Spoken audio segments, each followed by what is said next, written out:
Good evening, everybody. We're welcome to the introductory course to Hasidic thought.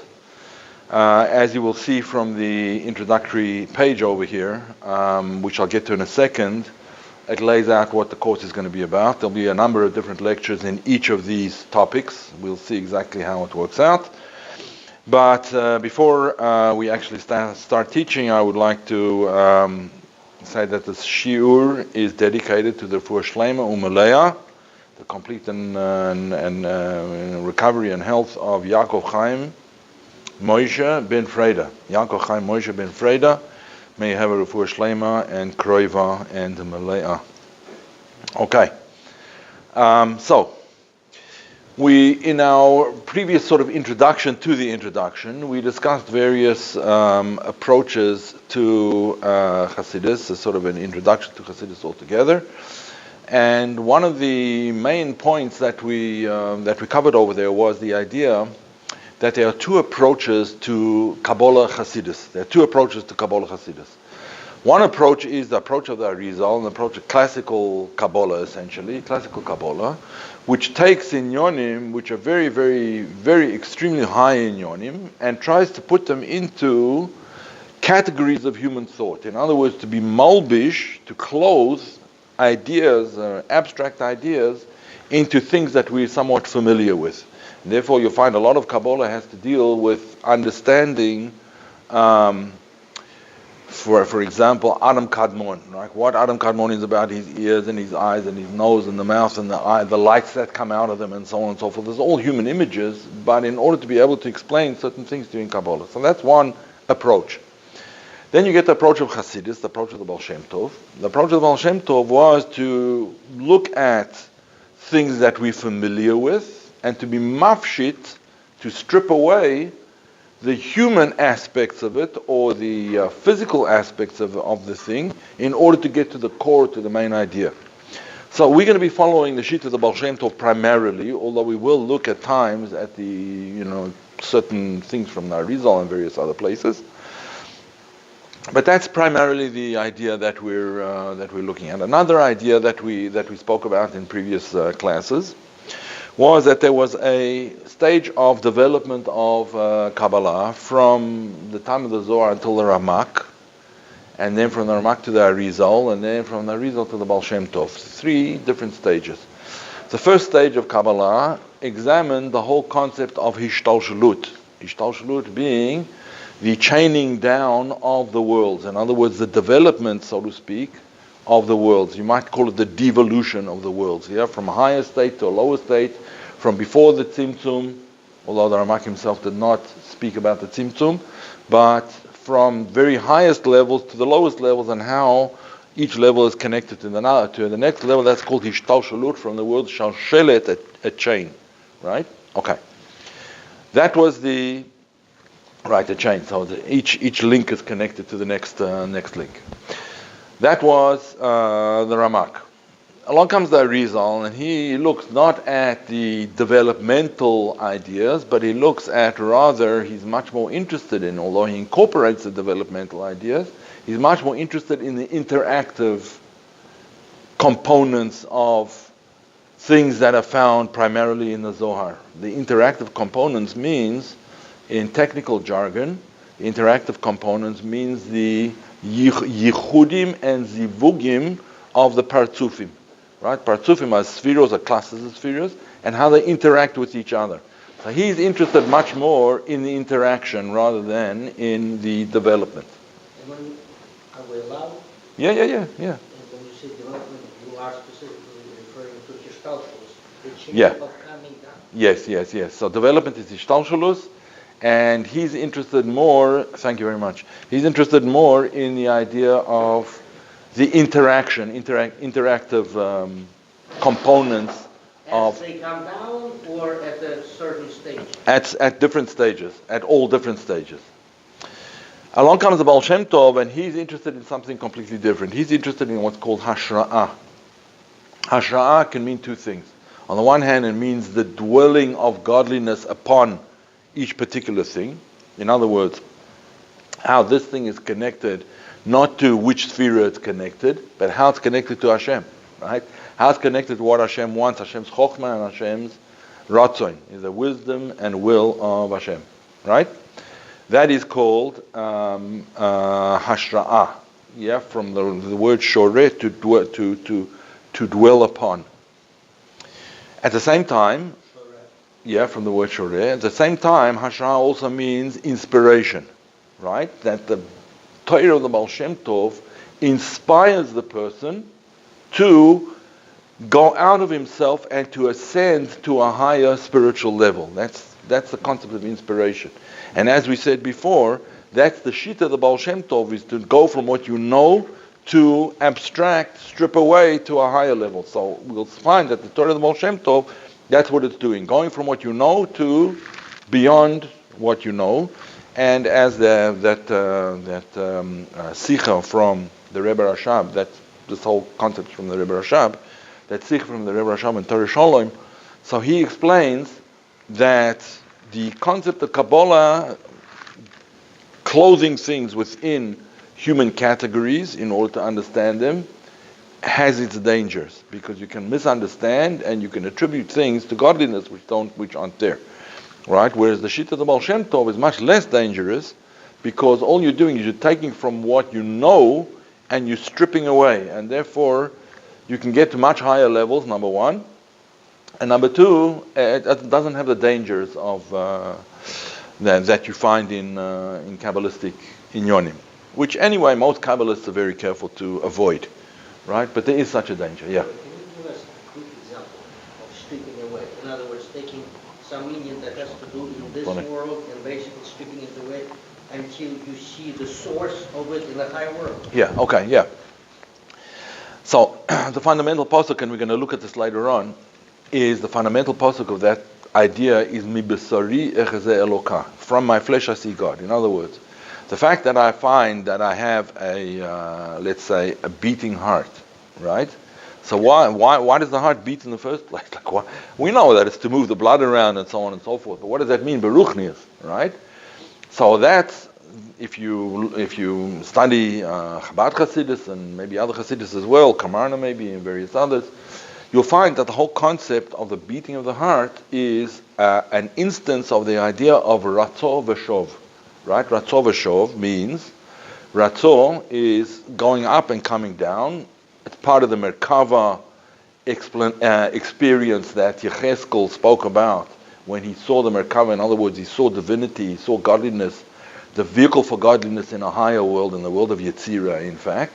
Right. So he says there, V'hachayot, the animals that were pulling the Merkava, Ratzah v'Shov, they were running up and they were coming down again, jumping up and coming down, jumping up to a higher level and coming back down again, Ratzah v'Shov, right? So, this idea of Ratzah v'Shov, therefore, is explained in Chassidus, that's what causes your heartbeat, this whole concept of Ratzah v'Shov, right? That's what causes the heartbeat and the blood to pump around and so on and so forth. But the idea is, Ratzah is to get to a higher spiritual level and then come back into the world, and higher spiritual level, come back into the world. And what causes the Ratzah v'Shov? What's called Mati v'lo Mati. Mati v'lo Mati is when the highest levels of Elokus reach down and retract. That reaching down causes the Shov, right? When it's retracted, that causes the Ratzah. Yeah, because we want to get up to Elokus, so to speak, right? I mean, I'm pointing directions. Obviously, that's, yeah, okay. So that would be an example of how Chassidus looks at things. You look at it from your heartbeat, and you start to understand things on a much higher level. Ratzah v'Shov, and then Moti v'lo Moti. And Moti v'lo Moti is a concept that's explained in the Arizal, right? But you explain it from a different point of view, from what you know rather than from what you don't know, right? Okay, so. But how can you understand, based on understanding how heart works, how godliness works. Okay, so there's methods of explanation. Usually that has to come from someone come from a Rebbe, right, who will explain to you what this connection is. But in your own hitbonenut, in your own contemplation, meditation, etc., you could come to these understandings as well. But usually it's based on revealed Torahs which come from the Rebbe. Now, what you have in front of you, this introductory course, which if anyone is watching this on the YouTube channel or whatever it'll be, it's certainly, as soon as you sign up, I'll send you a copy of the material. The introductory course, there's just a brief overview page, and then there is a page of Makoros, right, or several pages of Makoros, of sources, of actual texts, which we will look at and explain from the point of view of Chabad Chassidus primarily.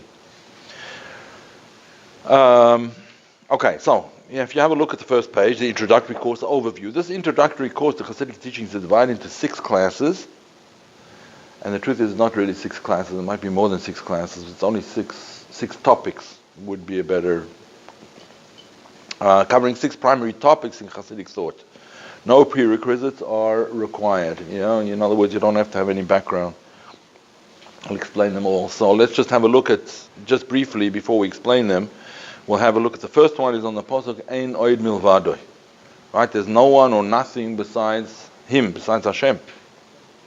So the question we're going to ask, if that's the case, how did we get to be here, and are we real?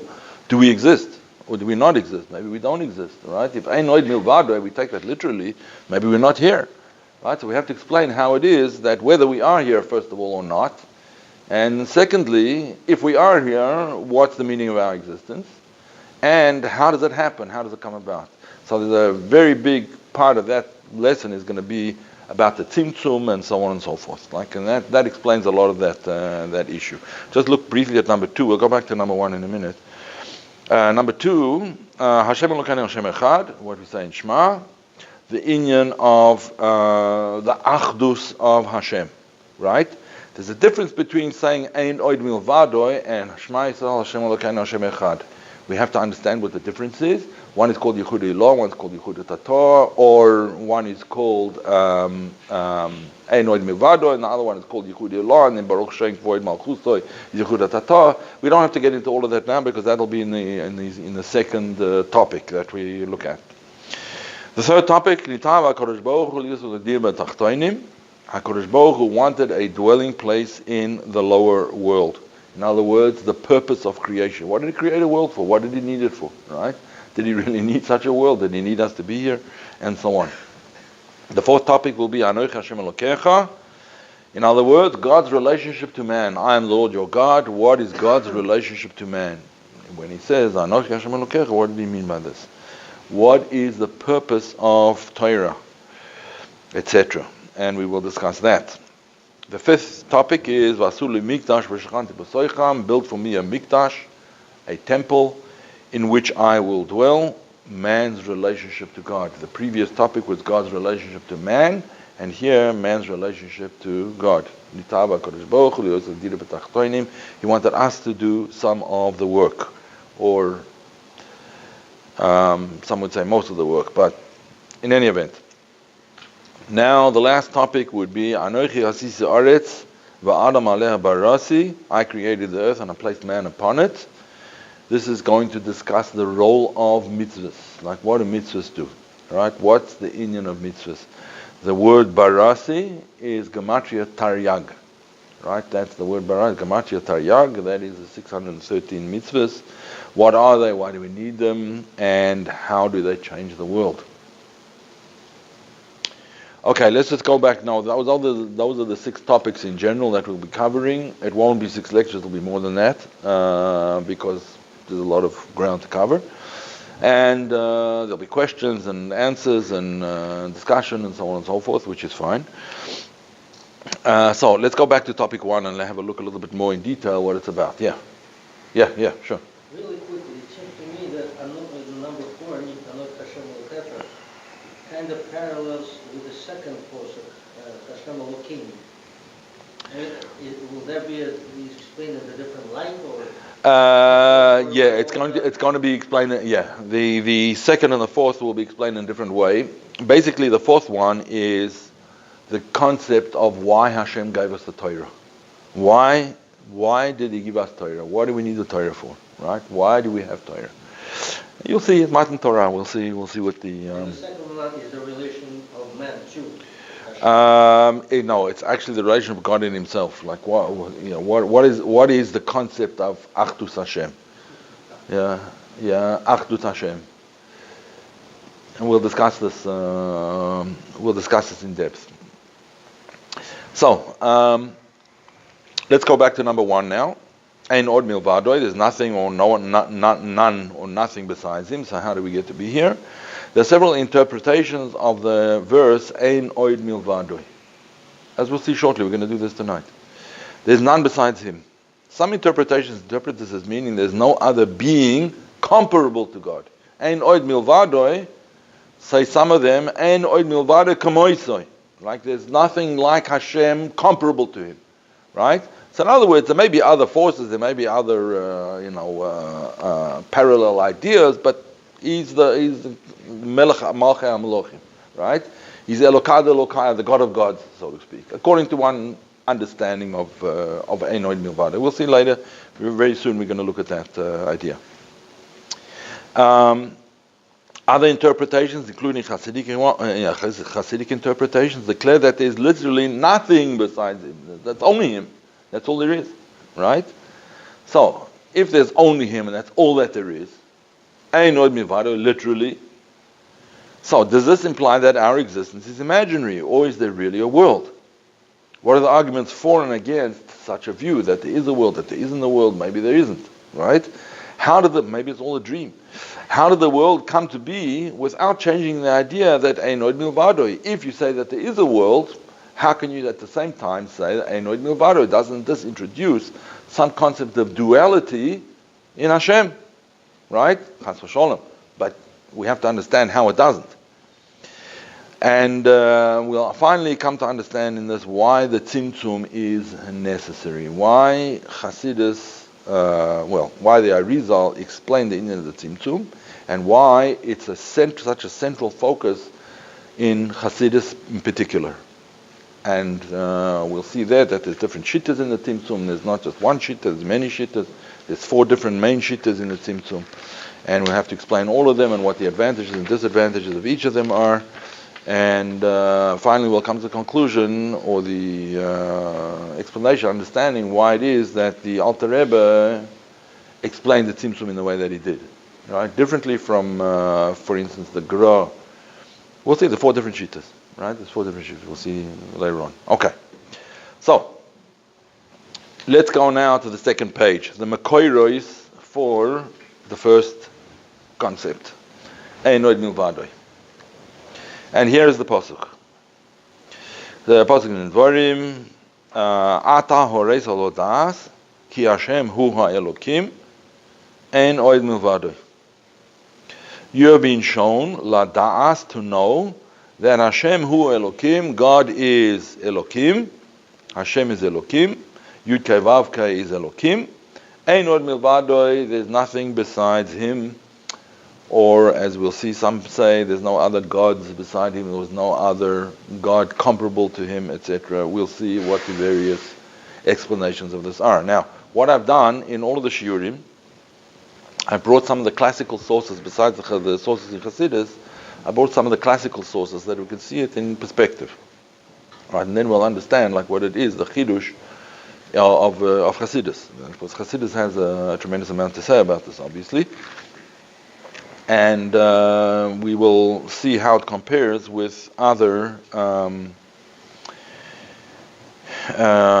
sources in the original. So, that's the pasuk on which we're going to be focusing. This first pasuk is the Ikar pasuk of this particular Shiur. And let's now look at the Targum Onkelos. Right? Targum says like this. At itchazita At means you. Itchazita, you were shown, lemida, to know, array that, Hashem hu Elokim, God is Elokim, leit oid bar minei. There's no other besides him. Now, you can explain leit od bar minei in two different ways. Leit od means there's nothing else, or leit od Elokah bar minei. There's no other God beside him. So, the Targum doesn't give us a clue really. It translates it in such a way, Targum Onkelos translates it in such a way that we don't really know how to, what his shita is, like what Onkelos has to say about this. Interestingly enough, there's a very famous sikha from the Rebbe on this particular inyan in this last week's parasha, in Parashas Yisroel, right, which discusses this whole concept of how Yisroel came to a recognition of Elokus, and we will look at parts of that sikha later on. Okay, Rashi. When HaKadosh Baruch Hu gave us the Torah, we saw that he was Yechidi, right? We saw there was one, right? We saw there was one alone. There was no one, nothing else like HaKadosh Baruch Hu. But again, we're not 100% sure from Rashi. He says who Yechidi means that he was one. He was one in his category, so to speak. Doesn't mean there's nothing else, right? It doesn't mean there's nothing else. Hu Yechidi, he's the only one in his category, so to speak, right? That's how it comes out according to Rashi. Now, it could be there's different meforshim in Rashi that might say differently, but that's what it appears that Rashi is saying, Hu Yechidi, right? He's the only one in his category. Now, Rashi is not denying the fact that there's a world. He's not denying the possibility that there might be other sort of deities or other other, let's not call them deities, let's call them forces, other powers, right? Because deities they're not, right? They might be worshipped as deities, but godly they're for sure not. In any event. If I may. Yes. This word rule, kind of presupposes that there is an onlooker. So meaning to say that there is an onlooker means that there is somebody else beside. Oh, very nice. Yeah. Very nice point. The Ra'u means that there's an onlooker. But the way it's usually explained is as follows. There's what's called Shmiya and there's what's called Re'iyah. Right? There's Shmiya and there's Re'iyah. Hearing and seeing things. Now, as you probably know, one of the laws in the Torah, the laws of Eidus means testimony. You can never give testimony in Torah, in a Torah perspective. You can't give testimony from anything that you heard. Except there's one case, there's one exception when it comes to Avodah Zarah, but let's not, in other words, testimony has to be direct. You have to have seen it yourself in order to be able to testify. Right? You have to have seen it. Okay. So therefore, when we're talking about truth, the truth of something, truth that you heard, may be true, it may not be, right? It may be open to interpretation. Different interpretations. He thinks he heard what he's telling me he heard, or maybe he didn't hear it at all. Maybe he's just telling me that. But if you experience it yourself directly, because hearing is indirect experience, seeing is direct experience. Not only that, but hearing is a linear experience. If a person speaks all the words at the same time, you won't hear anything, right? They have to speak one word after the other. It's a linear experience. Whereas visual is a composite experience. You see the whole thing, right? See the whole picture, So, when it says that Ru'u, Rashi says Ru'u shehu yechidi, it wasn't a linear experience, right? It wasn't a linear experience, and it wasn't an experience that was second-hand. It was a direct experience. That's what it means, Ru'u, and it was the whole experience. I saw everything at the same time, right? That's Re'iyah. That's the concept of Re'iyah and Chassidus. Okay, good. So now, let's look at it a little bit from the point of view of halacha. How does halacha look at this particular inyan? Rambam Yisod HaTorah, Perek Aleph, halacha Gimel. Vim yale al hadas. If you would think, if it would arise in your da'as, she'ein kol hanimtzoyim milvado metzuyim, that there's nothing else, nothing exists, nothing else is there, hu levado yeh matzoi, he would still be there. right? If you would think that maybe there's nothing else there, right? That doesn't affect HaKadosh Baruch Hu. Even if there would not be anything else there, that doesn't affect him. He's still there, right? Okay. Hu levado yematzah, he would still be there. V'lo yevatel hu levitulam. He would not be nullified if everything else was nullified. If there was nothing else, he would still be there. Why? Because their existence, as he will explain, is contingent existence. It's dependent existence. Contingent means it requires other conditions for it to exist, right? It's contingent on conditions. Or it's dependent existence. It depends on other things for their existence to be, But his existence is independent and not contingent. On the contrary, it's called necessary existence. His existence is necessary existence. Necessary existence means, in Hebrew terminology, it's mechuyam hametzias. His existence. If you're going to say that there's existence of anything, there has to first be the necessary existence of. There has to be a necessary existence. Otherwise, there's no other existence. Every existence, if it was contingent, may exist, may not exist, may exist for a while and then disappear. Existence itself is necessary existence. His existence, in other words. And he'll explain it in the next few words. Shekol hanimtzoim tzrichim loy. Everything requires him. His existence. V'hu baruch hu eino tzarich lahem. He doesn't need them. Their existence is contingent. Right? His existence is necessary. Their existence is contingent. V'lo le'echad mehem. He doesn't require any of them. Not even one of them. Nothing. Lefichach ein amitasoi k'amitas echad mehem. His truth is not the same as their truth. In other words, if you want to say that this table truly exists, I won't argue with you. You bang your head against the table, you'll soon find out that it exists, right? But the existence of this table is contingent. It doesn't have to exist. It could be, if I take a match to the table or an axe or something, that the table won't exist anymore, right? I'll take an axe and then a few matches to it, and it won't exist anymore. It'll just turn into ashes. Right? It certainly won't be a table. So its existence is contingent. It depends. It depends on conditions. It depends on circumstances. But his existence is mechuyav metzias, as we said before, necessary existence, and that's emes. What does emes mean? Unchanging. The concept of emes is that it doesn't change, right? Emes Hashem la'olam is the pasuk, and they say that one of the proofs is in the word emes itself, gives you an understanding. The aleph is the first letter, taf is the last letter, right? And mem is the middle letter of the alphabet. Now, if you look at it, it's actually not the middle letter of the alphabet because it's 22 letters, and it's not actually the middle letter of the alphabet. But it is the middle letter of the alphabet if you count the female letters. What are the female letters? The otiot sofiyot, right? So, for example, you have chaf sofit, right? Longer chaf, right? Nun sofit, mem sofit, etc. If you count it up like that, then mem is the middle letter. Right, because it's 27 letters, and then there's 13. 13. That's the middle one, right? Mem is the middle letter. So that's what it means that from aleph to taf and mem in the middle, there's no change. Emet, right? It incorporates everything from beginning to end, and the middle included, right? Everything's there. That's what emet means, and it's unchanging, as we'll discuss in later classes. The Rambam continues. Husha Navi Omer, and this is what the prophet says, V'Hashem Elokim Emet, God is true. Levadoi. This is the only truth. Right? Everything else is contingent truth.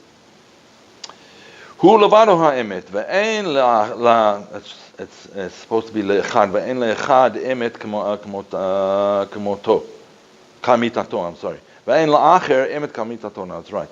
Ve'en la'acher emet kamitato, and the other things do not have the same concept of emes that he had, that the emes of Hashem is. So his truth are not their truth. Right. That's the real truth, and everything else is contingent truth. Reminds me. It's tzumtzum. So his truth is Achad, and our truth is Elokim. Yes. We'll get to that. We'll get to that soon. Let's just finish this. V'hu she'atorah meretz, and this is what the Torah says. Ain Od Milvado, as we said in our pasuk. Ain Od Milvado. In other words, kloimar ain shum matzoi emes milvado kamoitzoi. There's no true existence except His. There's no other true existence except His. Doesn't mean that other things don't exist. It just means that there's no other true existence. In other words, the level of existence in which we explain that Hashem is, so to speak, right? That level of existence is not repeated anywhere else. It's necessary existence, everything else is contingent. Because He's the source, basically. Right, He's the source of everything, yes. Yes. Okay.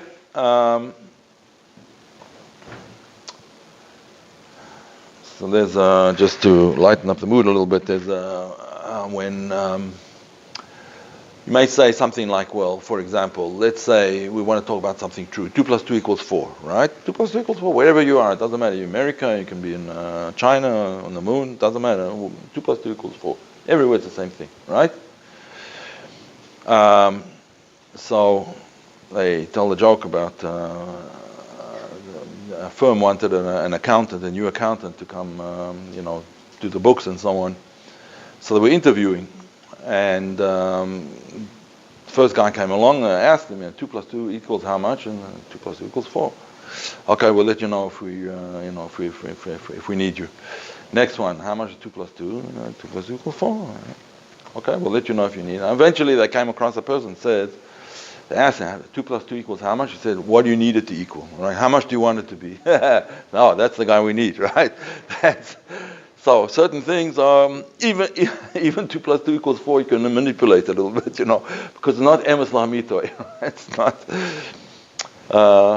You can be what you want it to be if you're an accountant. Okay, so the emes of HaKadosh, and we have to explain this a little bit more, like what it means to say that something is emes. We said before, it means that it doesn't change. Ani havaya lo shanisi, I didn't change at all. Through the creation, I didn't change, and that's what we'll see later on when we come to the concept of Tzimtzum.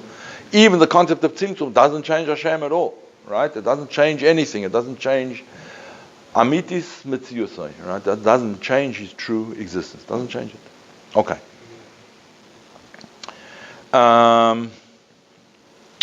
Let's continue.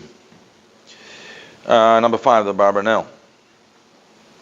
Now, the Barbanel, as you know, is a pirush. He has a pirush on Chumash, but this particular pirush is from a sefer called Rosh Hashanah, where he talks about inyonim in Jewish philosophy, essentially, right?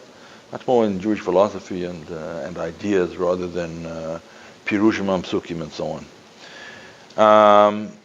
In any event, he says like this: V'omnam ma shehevi od min haTorah ata horez l'das ki Hashem Elokim Ain Od Milvado. Bi'er boy harav, that's the Rambam. The Rambam explained, Ein sham matzoi emes milvadoi. There's no other true existence besides His. Ein sofek, says the Barbanel. There's no question, there's no doubt.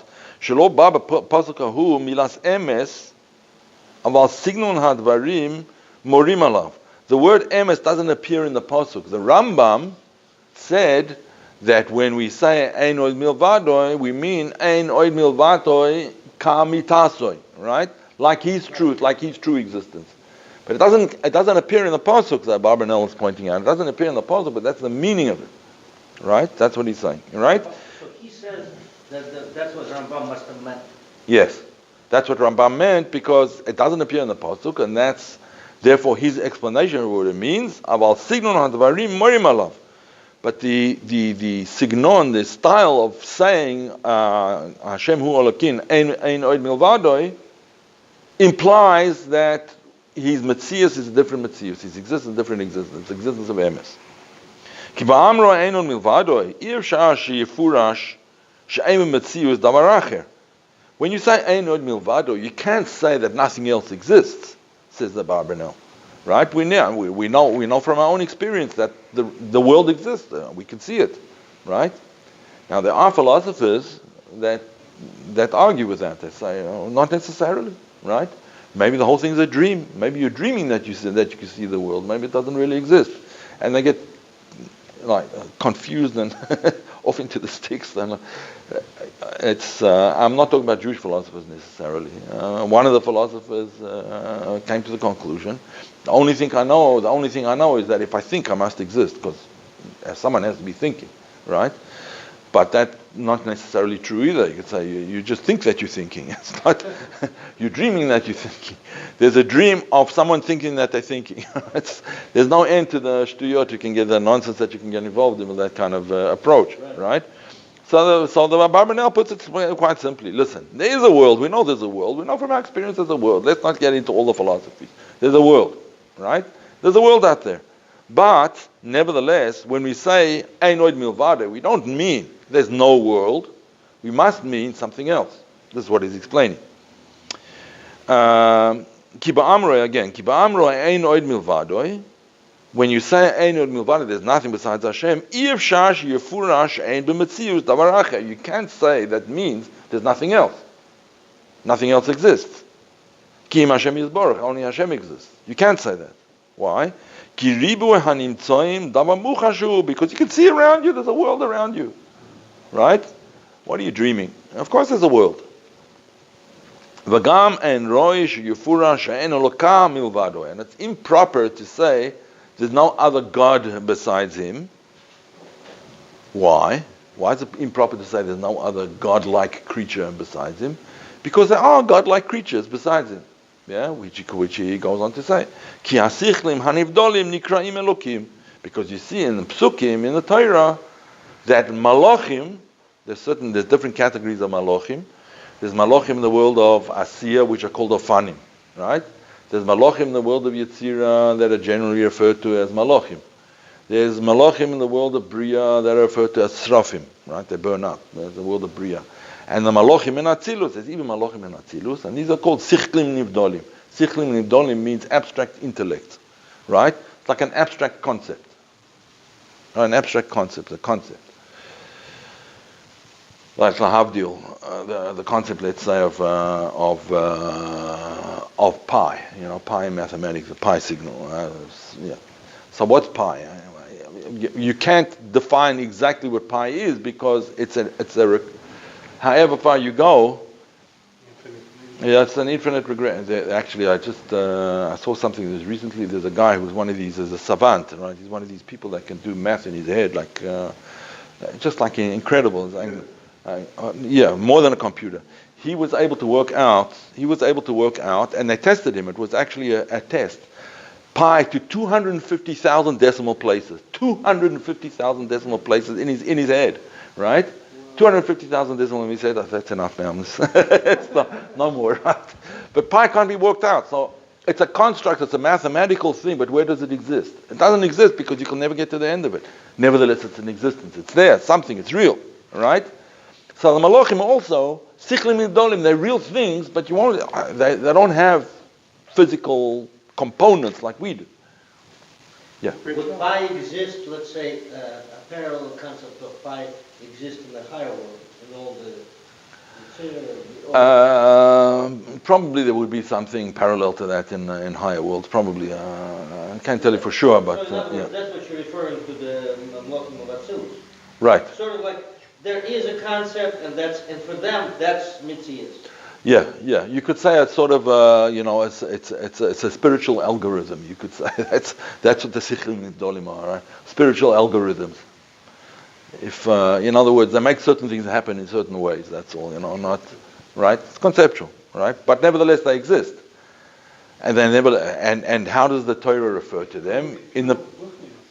It's pure Ruchnius, but nevertheless, they have a name. They're called Elokim, right? That's not Elokim that we say about Hashem, but for example, in the Pasuk, Elokim Kadoshim, both of them in the plural, refers to Malachim, who are holy Malachim. These Malachim called Sichlim Nivdolim. That's what the Abarbanel says, right? So in other words, you can't say that there's no other existence beside him which is godly, because these things are godly as well, in a sense. How do we know? Because the Torah calls them Elokim, right? Elokim is a name which is reserved for God, so there must be godly things. In other words, these are godly powers which are manifested in the world of Atzilus, if you want to put it that way. Right? The Shem is above. Yeah, above that, yeah, for sure, no question. But nevertheless, since the Torah calls him by the name of Elokim, therefore you must say, says the Barbanel, that you can't say that there's nothing, there's no other spiritual existence. There is. We see it explicitly. Can those Elokim angels affect our world? Yeah. Yeah. Yeah. Yeah. Yeah, they do. Yeah. Yeah. All right. So again, Vagam, in the middle of that Barbanel, Vagam en roish yufurash en ol kamil vado.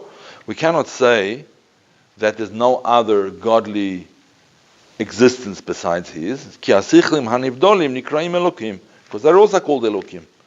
Ve'echi omar she'en od elo kamil vado. How can you say there's no concept of godliness besides his? There's other concepts in godliness, but there's no him, right? Ulchein ra harav. And therefore the Rambam saw to it, Sha'amru, that when they said Ain Od Milvado, when the Torah says Ain Od Milvado, ki Hashem hu Elokim. This refers to Hashem hu Elokim.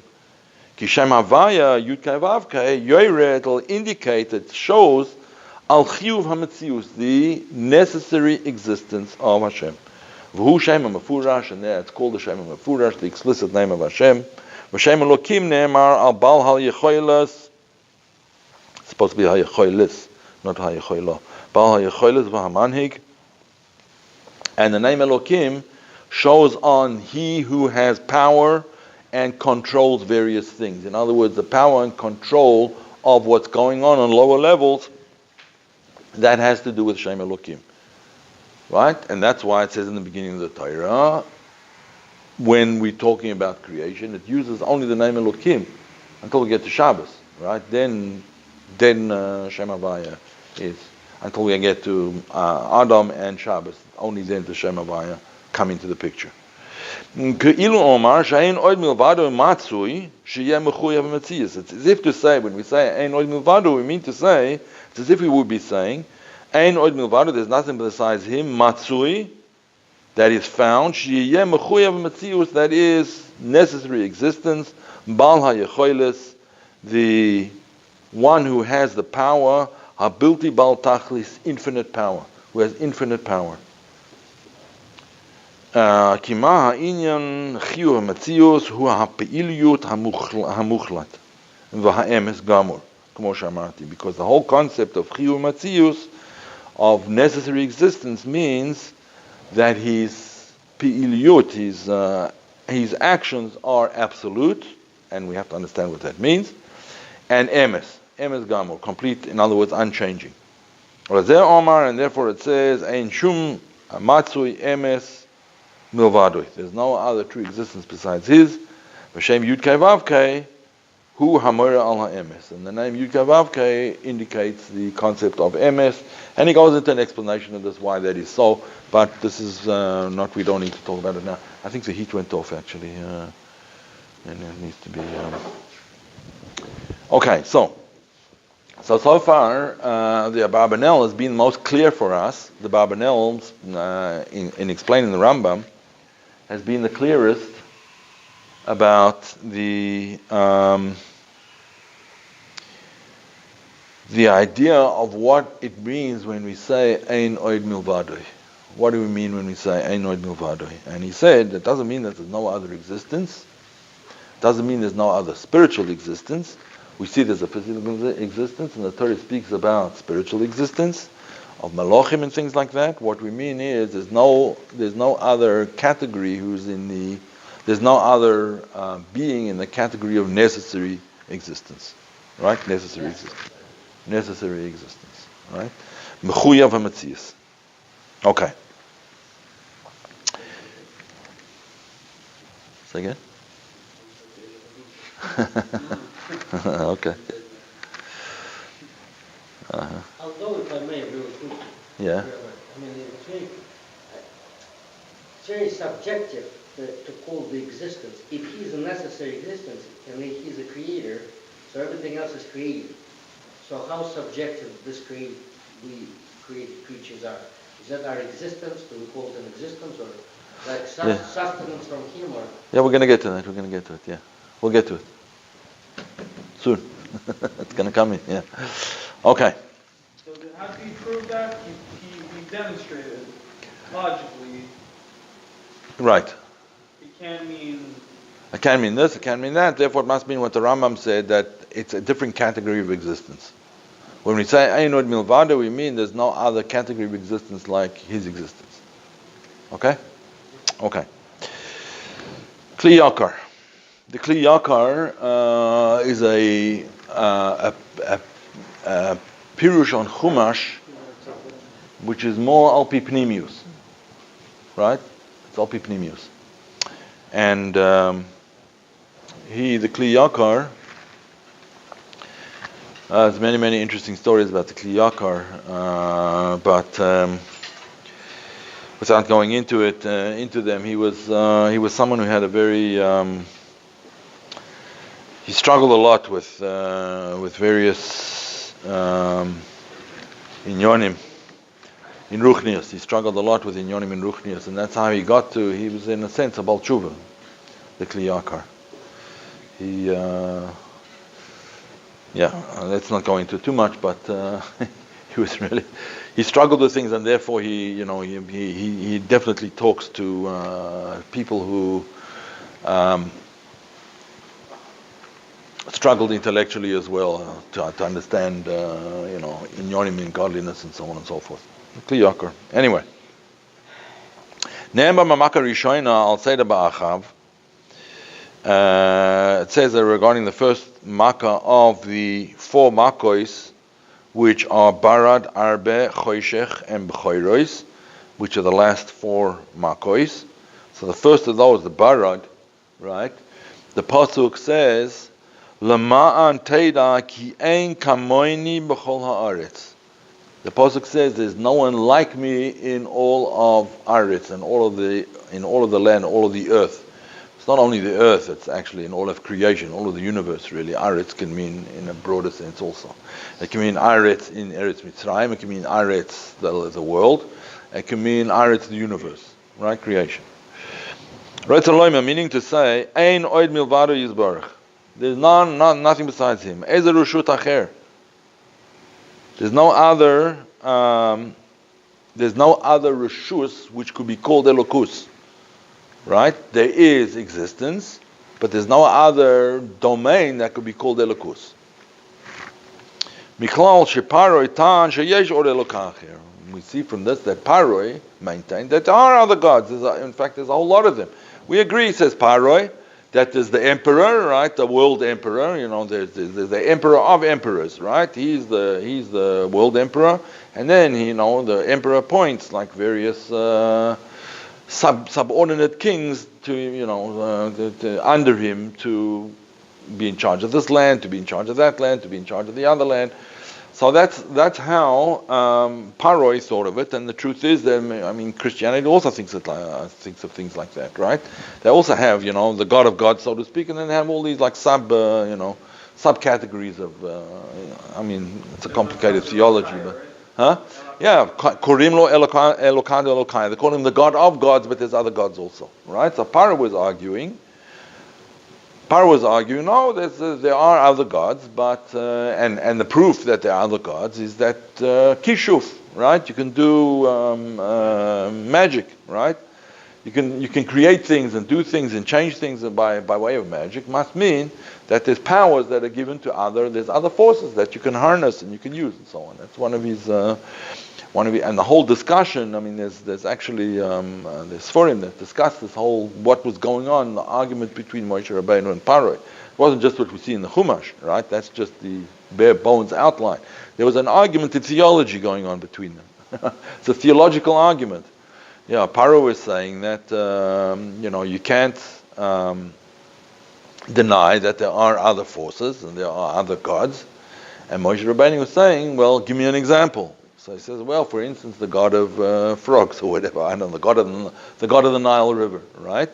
So, okay, I'll show you what. And then the Nile turns to blood, right? And as it goes on, like first they start talking about Doimim, then Tomeach, and then Chai, and then eventually Medaber with the Machas B'choiris, So the argument is going on and on and on. Paro is trying to argue that there are forces that have powers. Yes, it's true, it's Elokano Dokaya, and Moshe Rabbeinu is saying, no, it's not true. And we'll show you by the various makros. Anyway, okay. Some of the matters they couldn't do in magic, like Kinim. Yeah, at a certain point in time, they couldn't control it anymore. It's by Elohim, right? They said, no, it's got to be God's hand, yeah? Right, yeah. That was with Kinim already. Kinim, yeah. From then on, actually. Yeah. Well, we admit that there are intermediaries, but that they don't have their own rishus, like they don't have their own power. Yes. Yes, there are intermediaries, but they don't. Yeah, but the way it's brought out in the Lashon of Chazal is kagarzen b'yad hachoitzev boy, right? Like an axe in the hand of a wood chopper. They don't have any will of their own. These are just their instruments, their tools, their kelim. That's all they are, right? They're kelim. They're not gods. Problem was that many in the ancient world, I suppose many in today's world as well, regard these things as gods. Like they worship that kind of these intermediary powers. Would you go up? If you put your credit card into a machine, an ATM, right, and the money comes out, you kiss the ATM machine. It's a tool. That's all it is. Okay. Okay. So, that was a Kli Yakar. All right, number 7, Tikunei Zohar. Ain Od Milvado, it says the Tikunei Zohar, Ain Od Milvado, Balo Pirud, or Balo Shituf Klal. Without any separation in him, without any division, and without any shituf. There's no, how do you say shituf? Shituf is partnerships, right? Partnerships. Why? Because that's the way the Goyim understood it, that it's shituf, right? And the truth is they're allowed to believe, according to halacha, Goyim are allowed to believe in shituf. What shituf means, that there's God and then there's other powers that, but we're not allowed to believe in them. For us, that's Avodah Zorah already, right? But for them, it's mutar. They have to admit Elokad Elokaya, but after that they can believe in Shituf. That there are other powers and they worship other powers. And there's a famous mime from the Rebbe, actually, where the Rebbe discusses this whole idea, and he brings the moshel which is brought in Mezeritch, that the various people were invited to visit the king, right? They come to a Suda and the king sits them down, and each one of the participants in that was each one of the invitees to the Suda, the participants, chose a sar, like a nobleman, or how would you say, a minister, a minister to sit next to, right? Because he's going to smear him, he wants to get this out of him, he wants to get that. So this one went to the minister of health, minister of this, minister of that, right? And it says there was one chochem, right? It says, I'm going to sit next to the king. Why? Because he's in charge of everything, right? So he says, so the Maimon goes on to explain, like that's the shit of the goyim. This is what the Medrash says. That's the shit of the goyim. You go to this minister, that minister, the other minister, you get what you need from the various ministers or whatever it is, right? But you didn't only go to Elokanda to the Eibishter, that's all. We're not interested in all the other. And even if it's true that the guy who goes to the minister gets more, because the king doesn't interfere in these things. He doesn't run the bank, right? The bank is this minister or that minister, finances, whatever, right?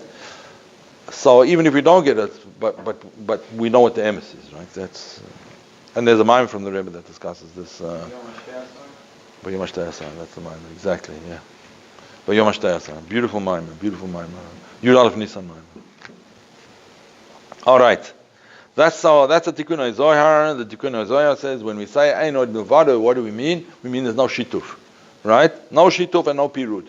There's him, completely one, unified, and there's no shituf, no participation of any other forces at all.